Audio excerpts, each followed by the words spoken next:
During the lockdown, an actor abducts a woman to be his audience, though this event enriches more than just his craft. Diego sings while doing chores while in another room, Sarah curls up in bed, recalling the horrid moment the man abducted her. On that day, he forced her to shower and took her phone. Upon realizing that she was trapped in the house, the woman buckled in despair while Diego commanded his AI assistant to turn the lights off before he slept. One morning, the actor offers Sarah some breakfast. However, she ignores him. He then works out and decides to bring a tray of food to Sarah. When he gets to her room, Diego finds a puddle, so he tells the woman that she can go to the bathroom if she asks. After some time, he visits again, this time bringing dessert. He watches from afar as Sarah snarfs the treat. Delighted, Diego leads her downstairs and returns her phone, though the SIM and battery were removed. He then shows her a painting of himself and posters from his previous acting jobs, introducing her to his career. As he does, however, Sarah grabs an art piece and hits him over the head. She then runs to the door only to find it and the windows locked. Diego pulls her back and scolds her, reasoning that there's nothing to do outside because of the lockdown. Sarah demands to know why he took her, but instead of answering, the man explains that his ex-wife was unhappy with him because he does things differently. She left and took their son to follow her own ambitions. However, his monologue is apparently taken from the movie Kramer vs. Kramer. Diego also adds that she hit him with an art piece called A Menina. The confused woman calls him insane and he invites her to lunch. During the meal, she asks about his motives again, so the actor reveals that he needs her to be his audience for 8 weeks. Sarah haggles to be released earlier, and ultimately they agree on 3 weeks. The captive also demands to call her parents so they won't worry. He denies this and instead suggests she writes a letter for them. She comments that the police will catch him, but he believes otherwise since it's chaos out there and she's not from the city, making him her only shot at surviving the lockdown. With that, Diego asks what she does for a living and learns that she's a tax lawyer student. She then excuses herself for bed, asking him to confirm if she'll be let out, to which the man assures her that she will be in 3 weeks. He hovers around her as she prepares for bed. Before turning in, Sarah wonders if he took her by chance since that'll be worse than if he stalked her. Without admitting it, he just compares their situation to the movie The Collector, but she doesn't get the reference. She then asks if he has a good relationship with his mother since what he's doing to her isn't normal.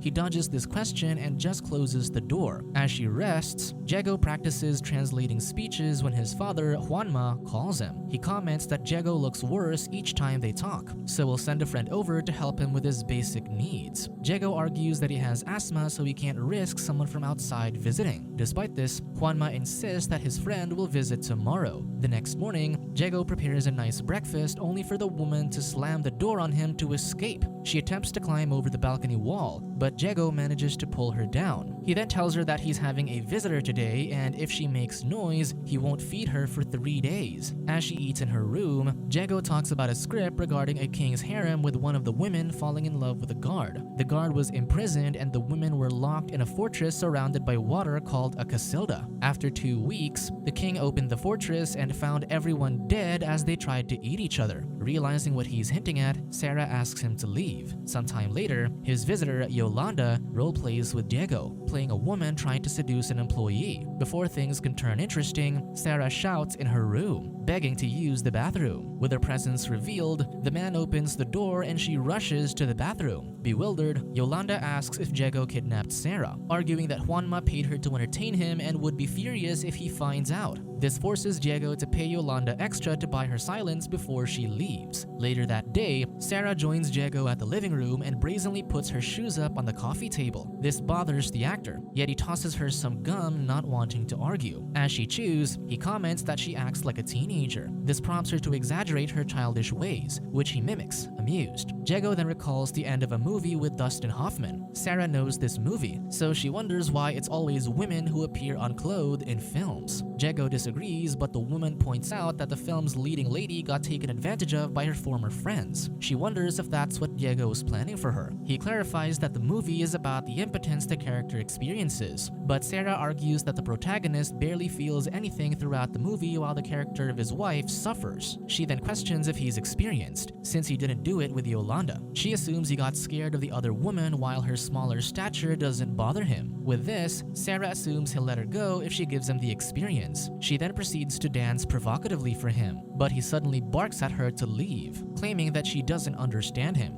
he ushers her out the gate and closes the door. Suddenly finding herself half-dressed in an empty street at night, she begs Diego to let her back in. The man relents and takes her inside. That night, Diego listens by her door as she cries herself to sleep. After a few days, someone rings the doorbell, so Diego orders Sarah to be quiet before heading down with gloves and a mask. He meets with a courier who's a fan of his performances. She even invites him for a drink after the lockdown, but the actor politely rejects since he doesn't hang out with fans. The package is apparently books about tax laws for Sarah. The woman delights in them, making Diego wonder what's interesting about it. The woman eagerly explains that tax laws are the core of a state's economy. The clearer the law, the more the people trust it and pay taxes, which improves government services that help the people, especially during pandemics. Diego acknowledges that she's helping people, and she returns that his art encourages the masses. With this, she suggests that he become a content creator during the pandemic, but the man believes that content creators aren't artists like him. During dinner, Sarah asks Diego about his mother since he never talks about her. The man reveals that his mother left when he was 11 to join a religious group and never came back. She empathizes since her parents are separated too. The next morning, the two do yoga and laundry together. At night, Sarah observes how Diego barely looks at his phone. He explains that people these days are too attached to their phones, recalling that he had to use payphones at night to call the women he liked. Sarah peers into what Diego's doing on his computer, and he shows that he writes movie reviews. When asked if any friends call or chat with him, he says no unless it's for work.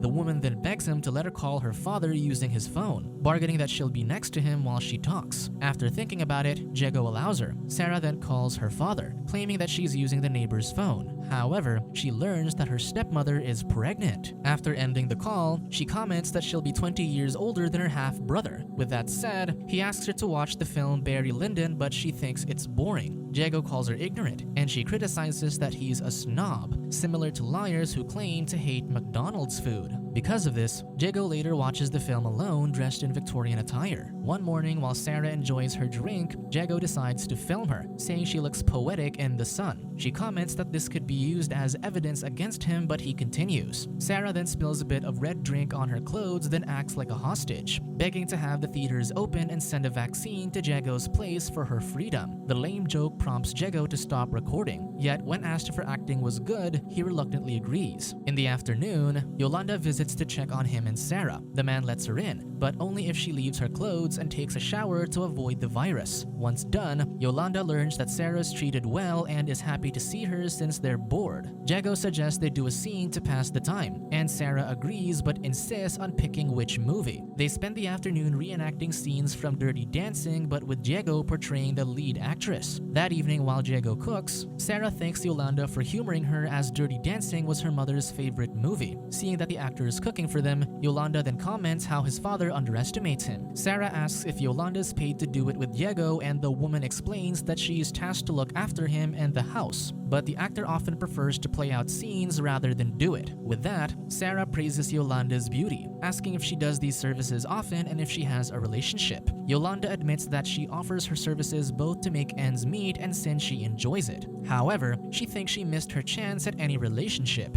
Finally, Yolanda offers to help the abducted woman leave Diego. After some thought, Sarah declines, believing that she can handle herself. As the hired woman leaves, she warns Diego that he'll fall in love with his captive. Diego denies this while Sarah thoughtfully says she'll be free soon. That night, Diego finds Sarah singing a song she made, impressing him. Afterwards, they watch one of Diego's earlier movies, which Sarah becomes invested in. The scene they're watching involves Diego's character getting seduced by another woman to keep him away from his love interest. After midnight, Sarah shares to her captor that her favorite movies are Blade Runner and Lawrence of Arabia, convincing him that she's a romantic. The woman then lingers, waiting if he'll start something now that they have a connection. However, he only bids the woman goodnight. Soon enough, the day before Sarah's release arrives, Diego finishes writing a script that morning and asks Sarah to listen to it, but she gets into the music from the radio. Because of this, he turns the radio off before reading a line from his script. However, the woman doesn't understand the meaning to his lines. so he offers to watch the never-ending story with her to help her understand. Instead, she reminds him that she's free tomorrow, so they should party. A video call from Juanma interrupts them. Diego races to the TV and orders Sarah to hide. The call starts and his father comments that Yolanda spoke well of his son, so he had to check. Instead of hiding, however, Sarah intentionally shows herself to Juanma. Diego scrambles to divert his father's attention away, but Sarah sits with him and greets Juanma. She converses with him casually, mentioning that she met his son due to a peculiar story, one Diego stays quiet about. She then asks if they rescued his mother from the sect. This surprises Juanma since Diego never talks about his mother. Given this, he assumes that the two of them must be quite close. Though his son is visibly uncomfortable with the topic, Juanma reveals that his wife practically forced him to stay with Diego when she left. However, when Diego was 16, his mother contacted Juanma, asking to be part of the family again. He was still angry at her and believed she was unstable, so he lied that a motorcycle accident claimed their son. Hearing this shocks Diego, so Juanma promises that after the lockdown, they'll look for his mother.